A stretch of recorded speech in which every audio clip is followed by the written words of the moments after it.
En la década de los 90, una serie marcó un hito en la televisión mundial y yo me convertí en un fiel seguidor. Compré merch, asistí a convenciones, pensé en disfrazarme, grabé los episodios y acabé las suelas de mis zapatos tratando de conseguir el emblemático póster de Quiero creer. La serie, Los Expedientes X, marcó un sendero novedoso que mezcló historias policíacas con fenómenos paranormales y teorías de conspiración, muy en boga por estos días. Todo ello de la mano de una pareja icónica para su época. Por un lado estaba la tenacidad, casi terquedad, y el conocimiento enciclopédico de cosas extrañas, hay que decirlo, por parte de la gente Fox Mulder. De otro lado estaba la cientificidad y el escepticismo educado, valga decirlo, de la gente Dana Scully, quien por cierto fue la figura de referencia que llevó a muchas jóvenes noventeras y de principios de la década del 2000 a querer estudiar ciencias o convertirse en agentes federales. Ese fue el llamado efecto Scully. Ambos se complementaban y atravesaron centenares de misterios, algunos mejores que otros. Recuerdo muchos capítulos, otros son meros fragmentos, ya saben ustedes cómo es la memoria, pero tengo presente uno que se titulaba Duane Barry. Duane Barry lleva a cabo una toma de rehenes. En medio de ella alega haber sido abducido por extraterrestres y hace algunas exigencias. Por esa razón, llaman al agente Mulder para que intervenga en la situación, dada su formación como psicólogo, como experfilador de la unidad de ciencias del comportamiento, sí, lo fue, y experto en ovnis.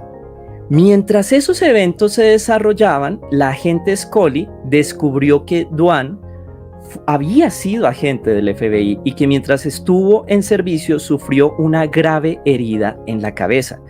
En ese momento, Scully piensa que el caso de Duane puede ser muy parecido al de Phineas Gage, un empleado ferroviario de 25 años quien un día de 1848, hace nada, sufrió un accidente.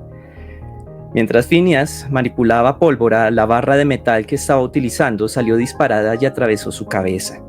Entró por la mejilla y salió por la parte superior del cráneo. Una buena porción de su lóbulo frontal fue destruido.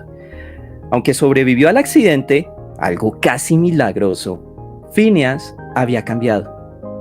Pasó de ser un joven afable, cortés, amable, a una persona irritable, irreverente, caprichosa y poco empática con sus compañeros.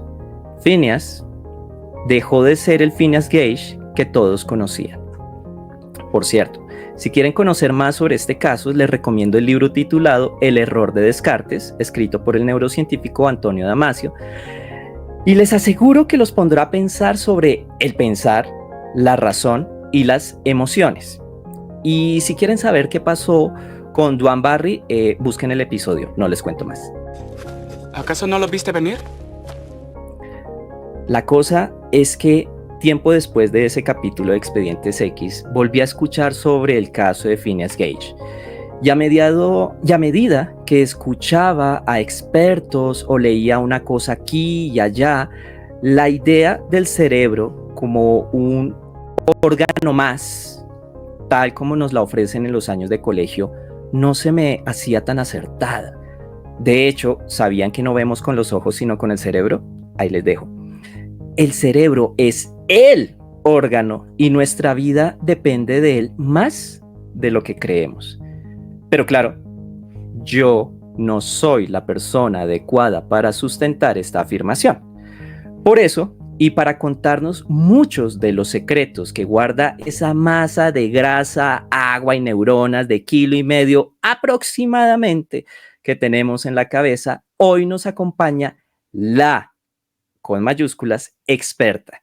Así que aquí vamos.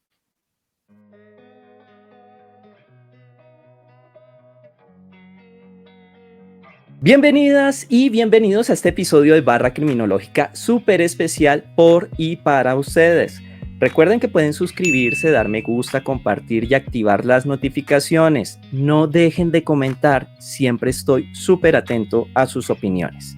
Y ahora sí, nuestra invitada. Hoy nos acompaña, y doy gracias al cielo por ello, la doctora Carolina Gutiérrez de Piñeres Botero. Ella es psicóloga, doctora en psicología con orientación en neurociencia cognitiva aplicada y magíster en psicología jurídica. Cuenta con estudios complementarios en psicología clínica, victimología, epidemiología, violencia de género y muchos ámbitos más. Cuenta con más de 20 años de experiencia en el campo de la psicología y más de una década en el área de las neurociencias, tanto en Colombia como en Latinoamérica. Por ello, no es gratuito que muchos la consideren una pionera en la aplicación de las neurociencias al derecho y a la comprensión del fenómeno de la criminalidad. Carolina, en su rol como docente, ha formado y sigue formando a centenares de profesionales en neuropsicología forense, neurocriminología, neuropsicología jurídica y psicología jurídica, aunque también, y ojo con esto, ha llevado su conocimiento al campo de la pedagogía, la educación y las relaciones humanas, tomando como base no solo los aportes de la neurociencia cognitiva, sino también en especial de la neurociencia social y la neurociencia afectiva.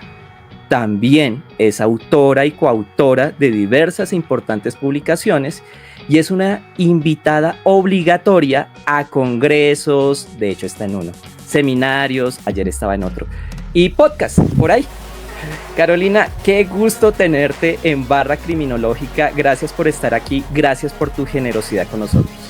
Ay, mi querido Edwin, muchísimas gracias a ti por la invitación. Yo encantada. Qué pena la conexión, el paisaje y todo. Estoy ahora en Medellín, pero pues es un gusto para mí estar contigo en este programa tan maravilloso.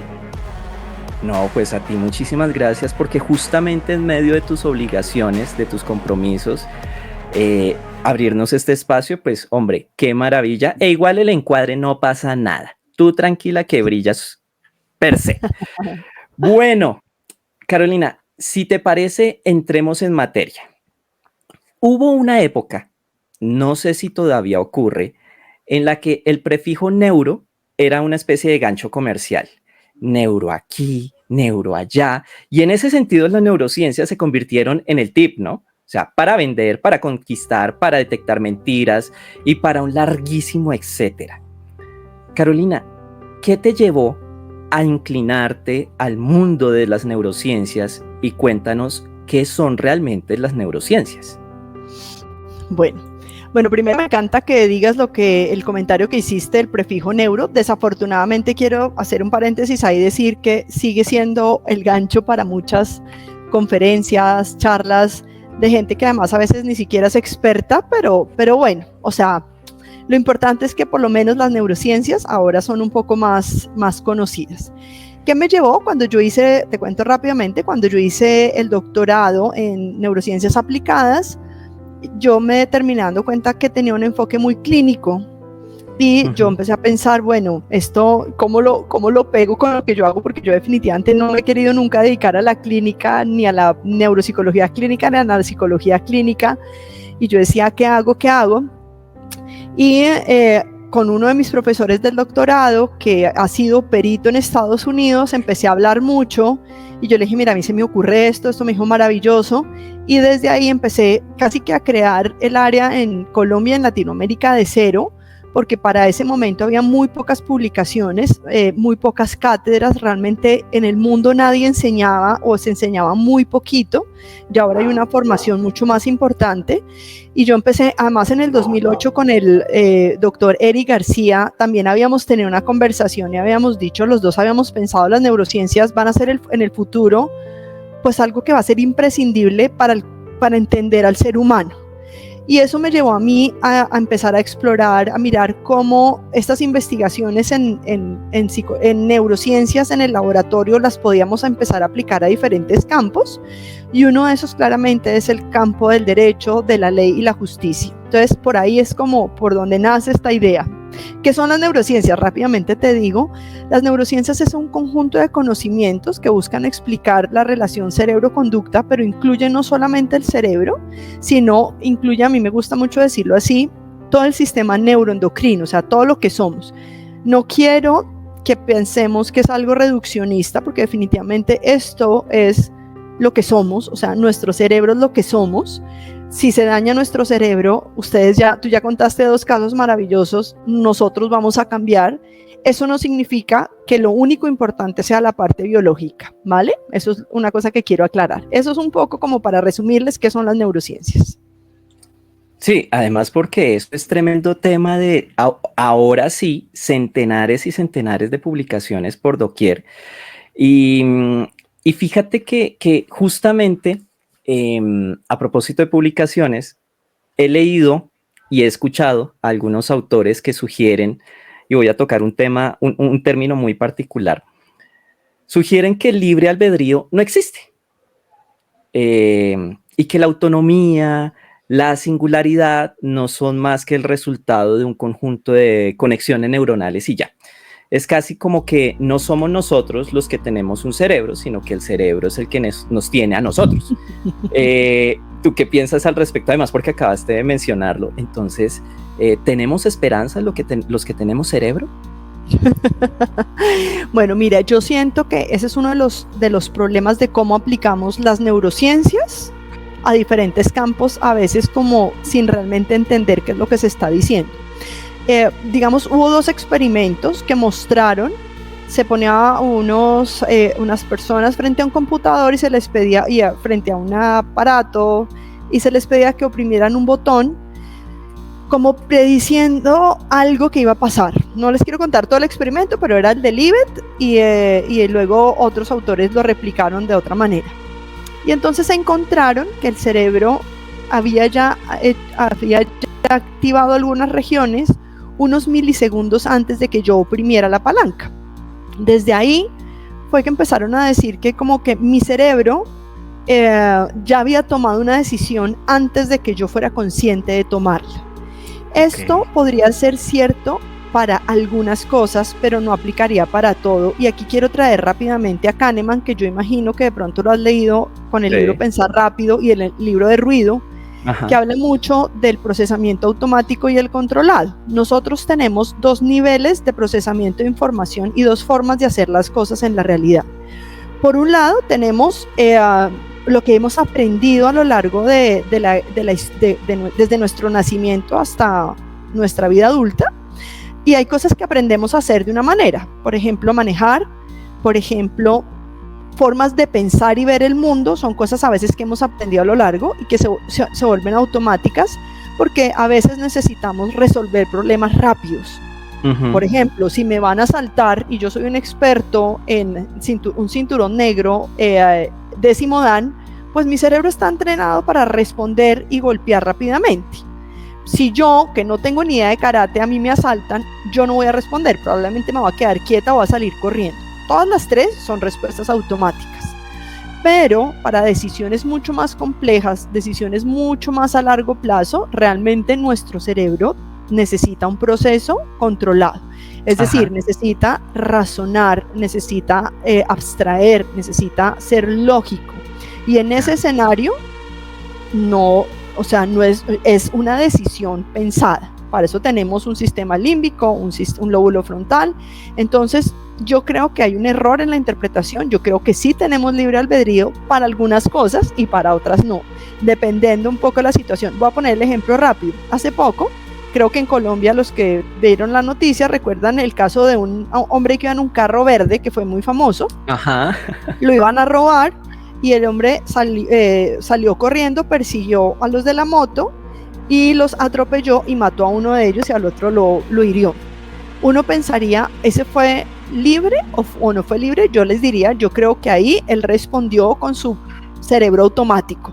Él sencillamente pensó que tenía que recuperar lo que había perdido o tenía que vengarse, pero sin ser muy consciente de lo que estaba haciendo. Ahí yo te diría, no hay libre albedrío. Cualquier neurocientífico podría decir casi lo mismo que yo. Si hubiera tomado más tiempo, si hubiera esperado al otro día, los hubiera perseguido por todos los rincones, yo te diría, ahí habría más tiempo de haber pensado. Entonces, digamos, ese es un debate bien complejo, pero no es como tan simple como decir, no tenemos libre albedrío. Creo que ahí hay un error gravísimo. Claro, claro. De hecho, acabaste de sentar las bases del viejo adagio, la venganza es un plato que se sirve frío. Pero, wow, o sea, sí tenemos un control, pero pues depende. Quería preguntarte, porque de hecho tú en tus clases lo mencionas, el caso al que hice referencia hace un momento de Phineas Gage, pero quisiera llevarlo a otro nivel. ¿Por qué este caso, por qué esa afectación del lóbulo frontal ha resultado tan determinante en la comprensión del comportamiento humano y eventualmente del comportamiento criminal? Bueno, básicamente por una razón, y es que hasta el caso de Phineas Gage no sabíamos, o sea, no existía para esa época que tú decías que fue ayer, súper reciente, más de 100 años, no teníamos tecnología, no teníamos cómo ver el cerebro, digamos, en vivo y en acción, sino que teníamos que esperar a que hubiera una lesión para poder ver las secuelas. Y además no conocíamos muy bien, no comprendíamos muy bien para qué servían ciertas regiones del cerebro. Cuando Phineas Gage recibe la lesión, él llega, ustedes saben, llega caminando, llega consciente, llega hablando, y entonces dicen, claro, el lóbulo frontal no sirve para nada porque pues, él sigue vivo. Resulta que el médico que lo atendió dijo, ojo, vamos a hacerle un seguimiento, y le hizo un seguimiento y empezó a darse cuenta que Phineas Gage había cambiado su conducta social, en realidad, y pues la conducta criminal es una conducta social, o sea, no podemos desconocer eso. Entonces, los estudios, por primera vez entendimos para qué servía una región del cerebro que se llama la corteza orbitofrontal, que hace nuestro lóbulo frontal está dividido en 3 grandes regiones, y ahí entendimos que nuestra corteza orbitofrontal, que tiene muchas conexiones con otras regiones del cerebro, es la responsable de nuestra regulación emocional, nuestra regulación cognitiva, nuestra regulación comportamental.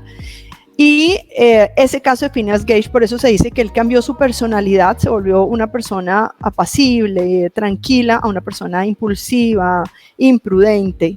Y ahí entonces empezamos a entender para qué servía esa región del cerebro. Por esto es tan importante en la criminología, porque es el primer caso que nos permite, no es que sea el único, pero es el primer caso que nos permite cambiar ese paradigma de que el lóbulo frontal no servía para nada a que sí servía. Pero quiero explicarte algo del otro caso que pusiste, del caso de esta serie, que me la vi y no me acuerdo de ese caso.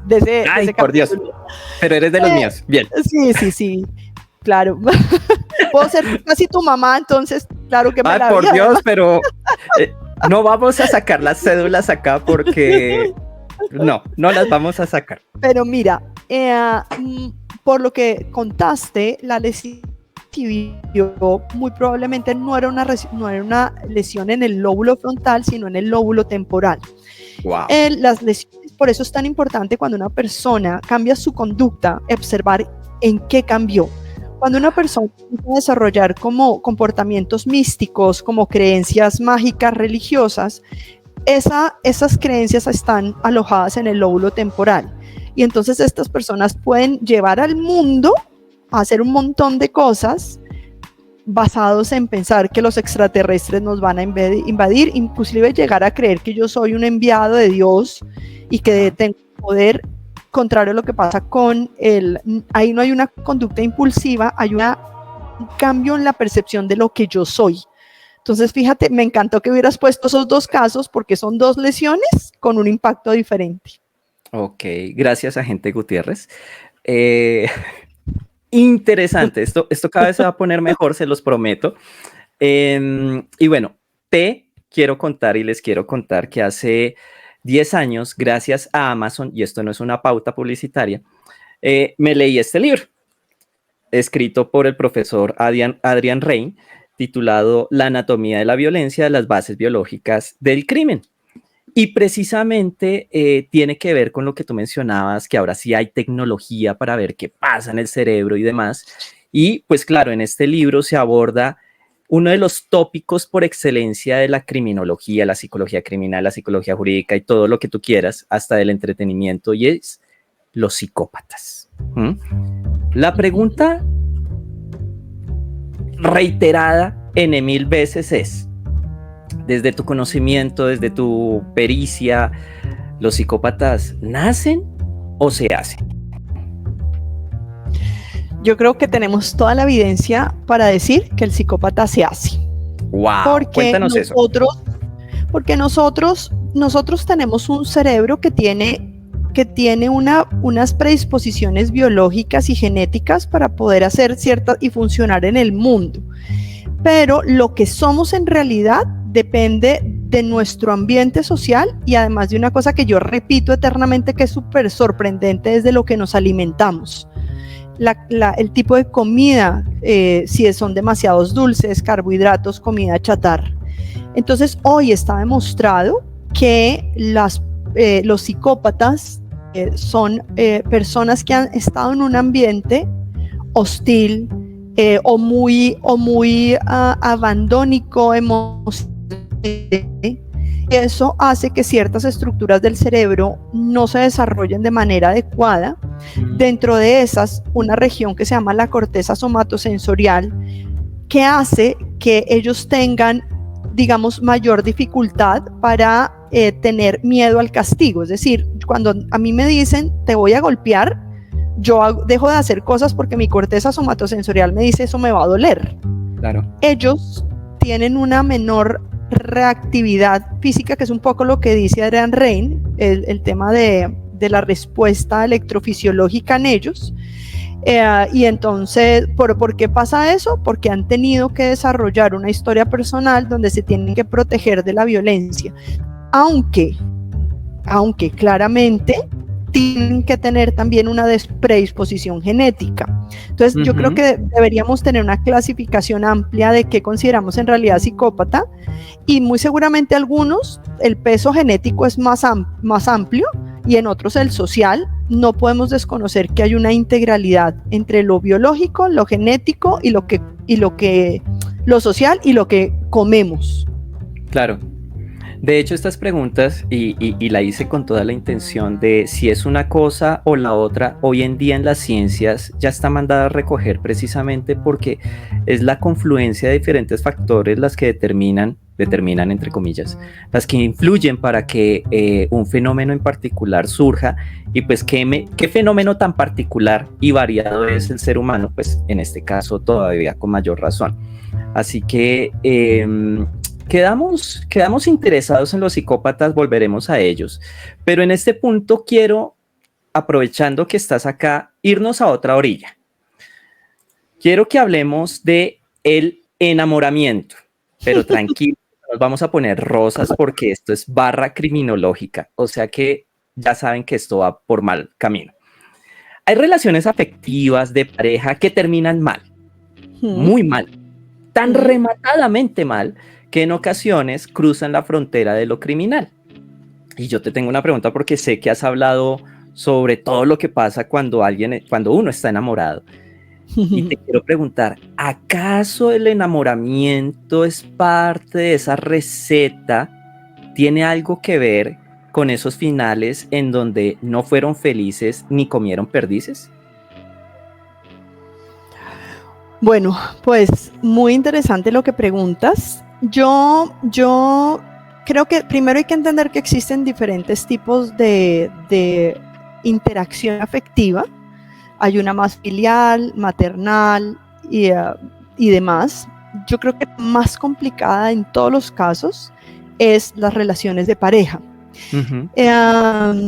Y cuando una persona a lo largo de su vida no ha aprendido que el amor de pareja puede terminar y se siente con miedo de ser abandonado, es que el dolor del abandono es terrible. Y esto se desprende mucho de las historias de la infancia, o sea, eso está también súper demostrado. Cuando a mí en la infancia me jugaron con esos amores como que te quiero pero te castigo y te grito pero te doy un beso, mi cerebro se acostumbra a ese tipo de respuestas y entonces yo aprendo a complacer a los demás y hacer todo por no sentir ese dolor. Claro. Yo te digo, yo estoy convencida que muchos de los casos de feminicidio tienen que ver con personas que son incapaces de sentir el abandono y de una manera madura enfrentar el hecho de que la persona ya no está conmigo y ya no quiere estar. Pero yo te voy a decir una cosa más grave. Yo siento, en mi experiencia personal profesional aplicando neurociencias, yo siento que los hombres no quieren ser abandonados y matan, mientras que las mujeres, que también lo veo que es otra forma de violencia muy compleja, no quieren ser abandonadas y denuncian. Tú te das cuenta que muchos hombres que están privados de la libertad, que para mí es una muerte en vida, es una manera de matarlo, es denunciándolos porque la abandonaron. Claro. Y entonces no deberíamos quedarnos solo en estudiar el fenómeno del feminicidio, sino en otras formas de acabar con un ser humano. Y una falsa denuncia es tan grave como una muerte real. Yo no estoy diciendo que sea una más grave o menos grave que la otra, pero no podemos desconocer que el cerebro femenino y el cerebro masculino, independientemente de las preferencias de la identificación, la biología sí tiene una influencia ahí, la testosterona, los estrógenos, la oxitocina, tienen una influencia en lo que somos y en la forma en que enfrentamos el mundo. Y yo sí creo que esas historias de cómo soy criado como hombre, soy criado como mujer, influyen en la manera en que yo me relaciono luego en una relación de pareja. Esto da como para un programa entero. Quiero dejar algunas anotaciones porque sé que hay muchos temas para tratar, pero claramente el romántico puede terminar en tragedia cuando yo no tengo la madurez suficiente, la regulación emocional suficiente. Y finalmente la realidad es que los que hemos superado las tusas sabemos que de amor nadie se muere. Pero cuando uno está pasando ese momento entre que el cerebro logre el equilibrio químico, porque el abandono de la pareja es el que produce la mayor descarga de una serie de neurotransmisores y hormonas, que es igual a lo que pasa con una persona que está pasando un proceso de deshabituación de una droga, es decir, es una abstinencia. Ajá. Es muy dolorosa emocionalmente y físicamente, y en ese momento yo pienso que no voy a lograr, que no lo voy a superar, y necesito el contacto con ese otro o hacer que el otro desaparezca para que a mí deje de dolerme.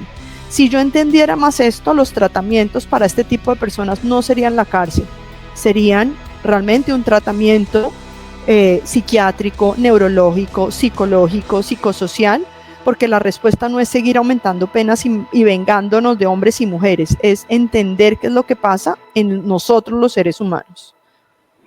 Y eso me hace pensar que casi que, y con los índices, las estadísticas que estamos viendo y con la reflexión a la que nos llevas, la asignatura de relacionamiento interpersonal sano es una necesidad desde los colegios, desde los jardines. Y me parece súper interesante lo que planteas, y les aseguro a nuestros seguidores que aquí no ha habido nada programado, porque Carolina, justamente tú hiciste mención de algunos episodios anteriores que tuvimos con un experto de México hablando sobre falsas denuncias y qué ocurre desde la motivación, desde el funcionamiento de las mujeres para interponer esas falsas denuncias, y hace poco también en un programa con una experta sobre criminalidad femenina.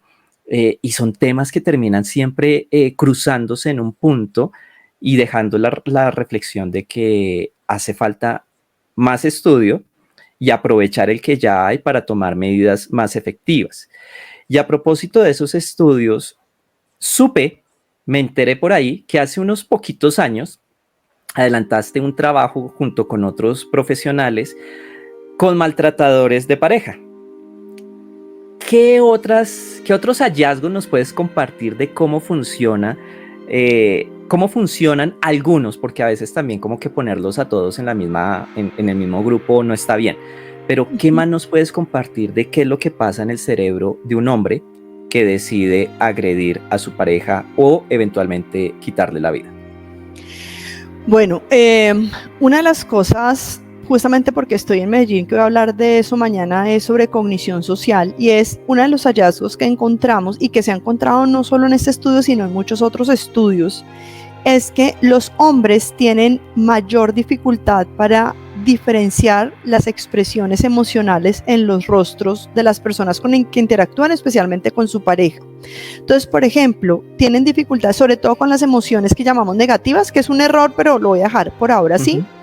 Que son miedo, tristeza e ira. Confunden esas tres emociones. Y entonces si tú confundes el miedo con la ira, pues ¿tú qué vas a hacer? En vez de, si tú ves miedo en el otro, tú regulas tu conducta y tiendes a proteger. Pero si tú ves ira en el otro, te predispones a atacar. Si yo no puedo reconocer la emoción y yo siento que el otro me va a agredir, entonces lo que voy a hacer es a veces ir más allá de lo que puedo percibir. También los hombres tienen más dificultades para poder regular su comportamiento emocional en esas situaciones, y además menos porque su habilidad regulada por la testosterona de hablar también está limitada. No es que, y todos lo sabemos, o sea, la cantidad de palabras que produce un hombre en el día es menor a la cantidad de palabras que produce una mujer.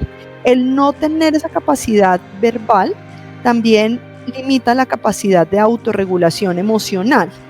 Entonces, pues estas son parte de los hallazgos que si lo pudiéramos entender, lo que te digo, yo siento que estos hallazgos en neurociencias, que es lo que está abriendo paso a la neurocriminología, es poder cambiar el sistema penitenciario, el sistema judicial, cómo intervenimos en estos casos, cuáles son las diferencias entre hombres y mujeres, porque creo que es una asignatura en general pendiente en todos los contextos, porque tenemos una gran carga de una perspectiva muy social y muy filosófica, que es el feminismo, que entiendo, respeto, pero desde lo social nunca vamos a terminar de entender todo lo que pasa. O sea, necesitamos meterle las variables psicológicas, las variables neurobiológicas y demás para entender el comportamiento humano. No porque un hombre nace es de una vez está en el sistema patriarcal y por eso es que va a matar a las mujeres. Eso es un tema muy sociológico, pero definitivamente neurobiológico está lejos de ser. Entonces, bueno, es que te podría contar tantas cosas sobre las diferencias y qué hace que los hombres, digamos, tengan mayor dificultad para regular el control comportamental. Por eso ellos pasan, como diría un psicoanalista, pasan al acto. O sea, ellos matan porque no pueden, o sea, está la ira y además la descarga que hay en el sistema límbico, el lóbulo frontal no alcanza cuando estoy en esos episodios de ira a frenar la conducta, y como estoy entrenado como hombre a responder de manera violenta, y eso está bien en una sociedad como la nuestra, pues se dejan llevar. Las mujeres responden de manera diferente, el ataque de las mujeres es mucho más verbal, nosotros podemos decir todas las barrabasadas que se nos ocurran, pero pasar a lo físico es más difícil, además porque nuestra biología no nos lo permite tan fácil. Por eso es que tú ves que los casos en los que las mujeres matan a los hombres o los lesionan, ellas esperan a que ellos estén dormidos, o borrachos. Casi nunca tú ves casos de mujeres atacando a hombres en una pelea cuerpo a cuerpo. Claro. Uy, esto se puso fascinante, pero el tiempo en YouTube es muy corto. Pero nos dejas mucho para reflexionar y por supuesto, pues si ya más adelante te animas a volver, creo que más de uno estaremos acá al borde de la silla escuchándote, porque sí, son bastante reveladoras todo lo que nos dices, esos hallazgos, esas perspectivas, pero también es cierto que van muy de frente con algunas posturas más ideológicas, más incluso tradicionales.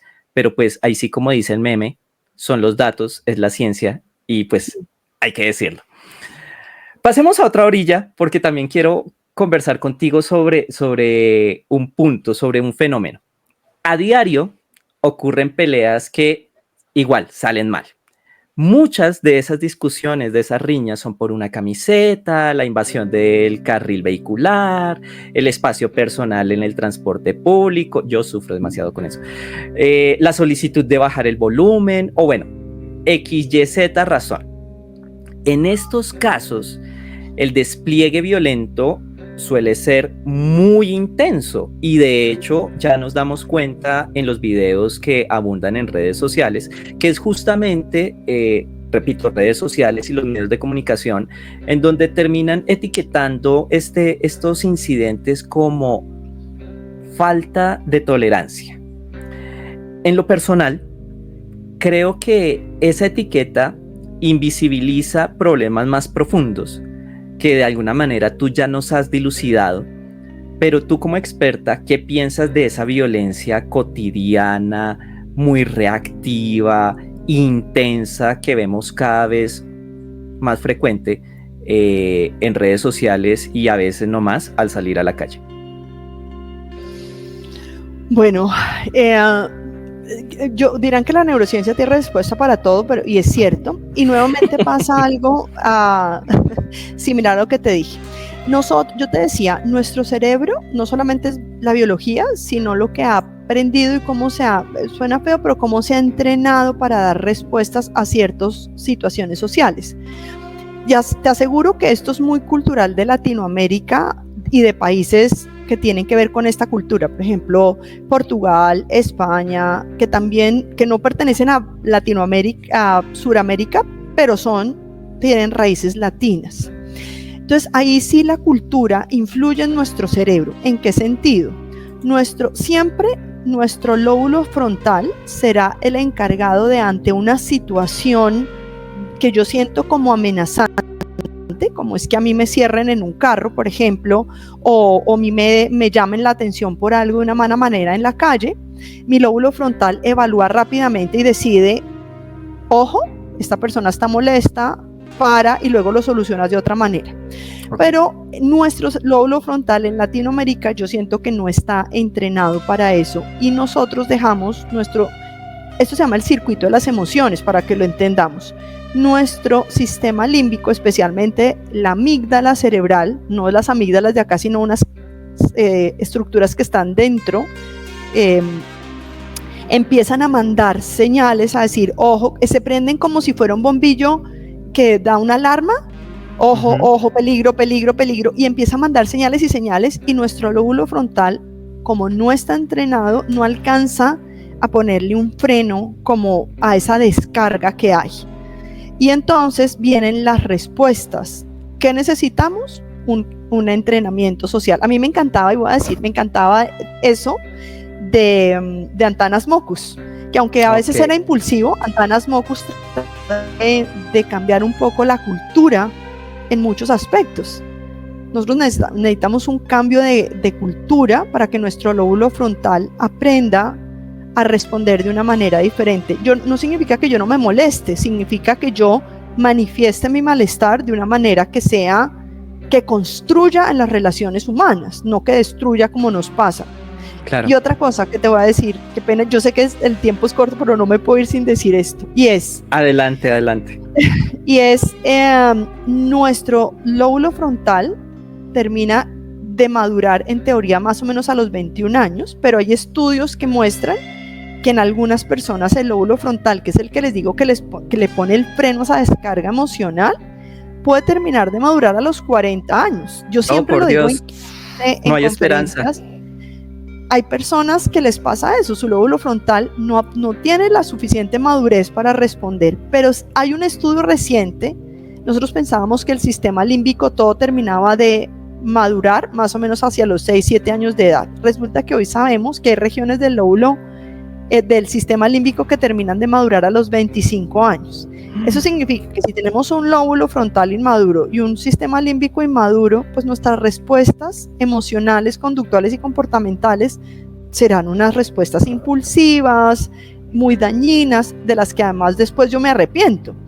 Claro. Y súmale a todo esto cuando las personas están bajo el efecto del estrés, del alcohol, de las drogas, de una mala alimentación, de un mal sueño, todo eso va a influir en lo que hacemos.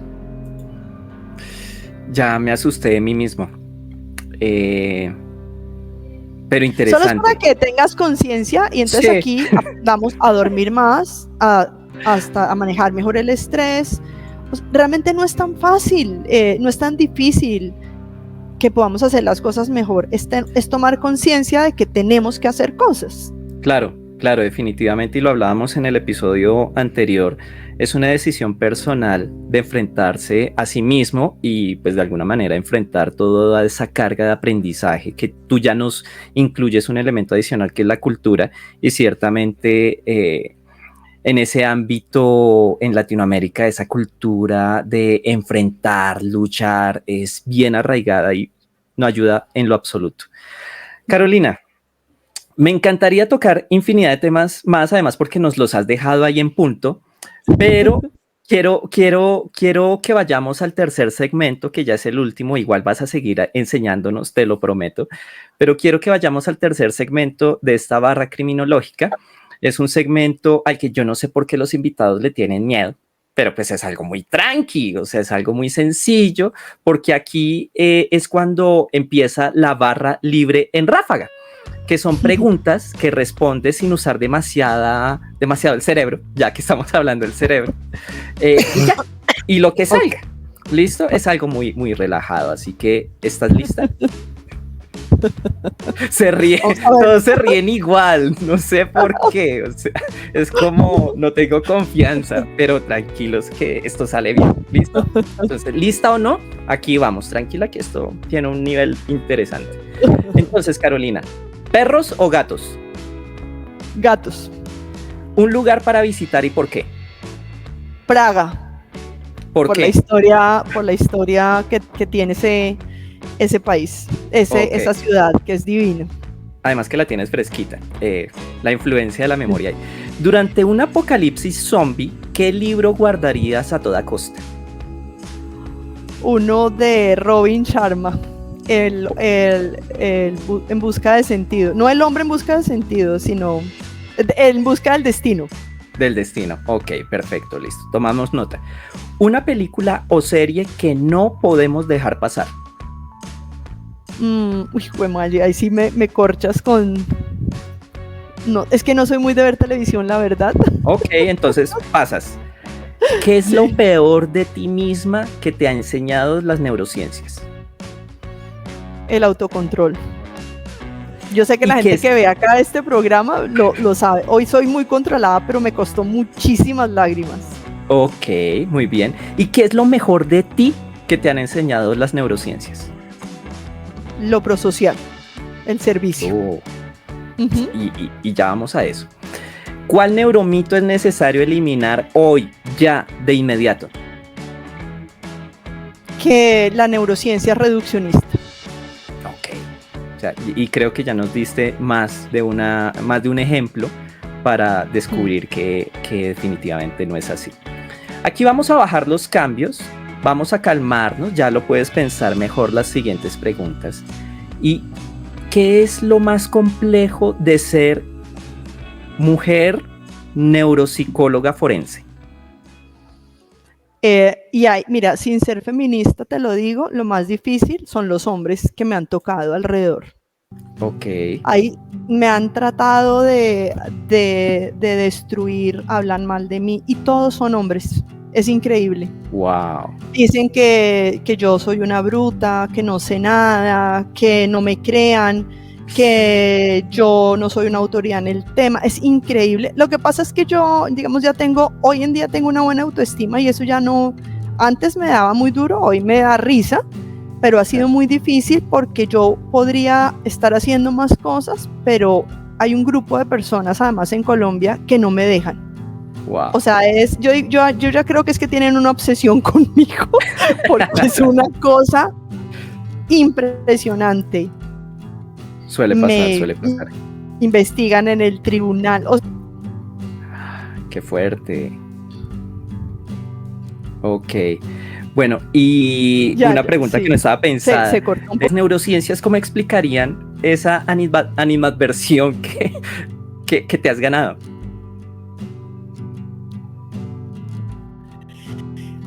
No sé, yo creo que la neurociencia, ahí sí creo que es un tema netamente un tema netamente cultural, y es que tenemos, mentira, sí, la neurociencia lo puede explicar desde los sesgos Y es Wow. que pensamos que en la ciencia y en la neurociencia brillan más los hombres que las mujeres y no podemos permitir que una mujer brille en neurociencias. Wow. Sí. Totalmente cierto. Sí, de hecho hace poco vi un video sobre estadísticas en relación a quienes se les ha dado el premio Nobel y las estadísticas concernientes a las mujeres son ínfimas, o sea, y tiene que ver mucho con eso. Las mujeres no son tan brillantes como para ganarse un premio Nobel. Bueno, sigamos. Me encontré con esta frase, Carolina, no sé si te suene, voy a leerla acá. Cada minuto que vives es como la pieza de un rompecabezas que te regalaron para que fueras armando. Pero a diferencia de los rompecabezas, donde la imagen completa viene en la caja, en este caso solo podrás entender lo que cada ficha representa cuando a medida que pasa el tiempo, las fichas que has puesto alrededor le van dando un significado a las demás. Es una frase que extraje de la página carolinagutierrezdepiñeres.com y cuéntanos por favor qué es CGPB Neurociencias Aplicadas.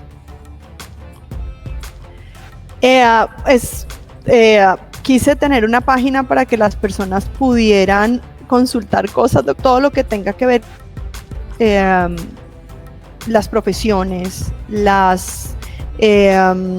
nuestra vida cotidiana. Un poco esa es mi página y es mi marca personal. Digamos que yo siento un poco que mi historia personal ha sido una historia de romper paradigmas, por eso mi página se llama Rompiendo Paradigmas. Y encontré en las neurociencias una manera de romper muchos paradigmas. Creo que si no rompemos esos paradigmas no podemos evolucionar como humanos, entonces ahí un poco encontrarán cosas esas. Exactamente, y aquí abajo en la descripción del video les voy a dejar el enlace para que vayan, visiten, curioseen, lean, porque además también hay enlaces a algunas de las publicaciones de Carolina. Y bueno, conozcan también todo el trabajo que ella hace, no solo desde lo forense, sino también en el ámbito de las relaciones humanas, que es un enfoque que creo que aportaría mucho si le damos la importancia que merece.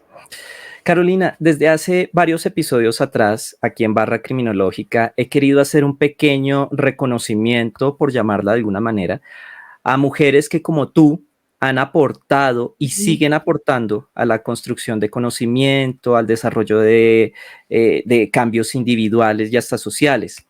Y quisiera pedirte en este instante que le dejaras un mensaje a esas mujeres que nos ven y que están pensando o que ya lo han hecho en incursionar en el mundo de la criminología y la psicología jurídica, la psicología forense. ¿Qué les dirías a ellas? Les diría que primero tienen que conocerse mucho. Nosotras las mujeres nos hemos conocido a través de los ojos de otras personas y es importante que empecemos a pensar hacia adentro y a reconocernos, porque ese reconocimiento es el que luego vamos a tener hacia afuera. Si ustedes no se reconocen todo su valor, todo su potencial, todo lo que pueden aportar en sus diferencias con los demás, no van a poder reconocer todo ese potencial que tienen para impactar en el mundo. Y otra cosa es, no tengan miedo, van a encontrar muchas resistencias, van a encontrar obstáculos, no se den por vencidas. Hay muchas mujeres que estamos detrás empujándolas y listas para acompañarlas y ayudarlas. Ay, tan bonito. Sororidad con todo. Muy bien, sí. Gracias, Carolina. De verdad que son unas muy bonitas palabras y espero que le lleguen no solo al lóbulo frontal, sino también al límbico. Iba a decir corazón, pero ya me dio pena con una neurocientífica decir que les llega el corazón. Pero bueno, ya quedó corta. Carolina, un gusto inmenso tenerte aquí. Gracias de verdad por tu tiempo, por tu disposición, por tu generosidad, por tus enseñanzas. Desde ahora, te lo aseguro, eres parte de esta barra criminológica y las puertas de este pequeñito espacio digital siempre estarán abiertas para ti y muchos, muchos éxitos en todas tus actividades, en tus conferencias, en tus clases, en todo lo que hagas, que sea lo mejor para ti. Ay, eres un sol, muchas gracias. No sabes lo feliz que me hace estar acá hoy contigo. Todos fuimos felices gracias a ti. Y bueno, te me cuidas. Nos vemos. Chao. A ustedes también muchas gracias. No olviden que pueden dejar sus comentarios sobre cómo les pareció este episodio, preguntas, cuestionamientos, opiniones. Adelante, este espacio es de ustedes. Aquí a los lados les voy a compartir algunos videos que puede que sea de su interés, así que adelante, cliquen donde quieran. No olviden que con toda sinceridad, como siempre, mis mejores deseos van para ustedes y para los suyos. Les envío un abrazo inmenso.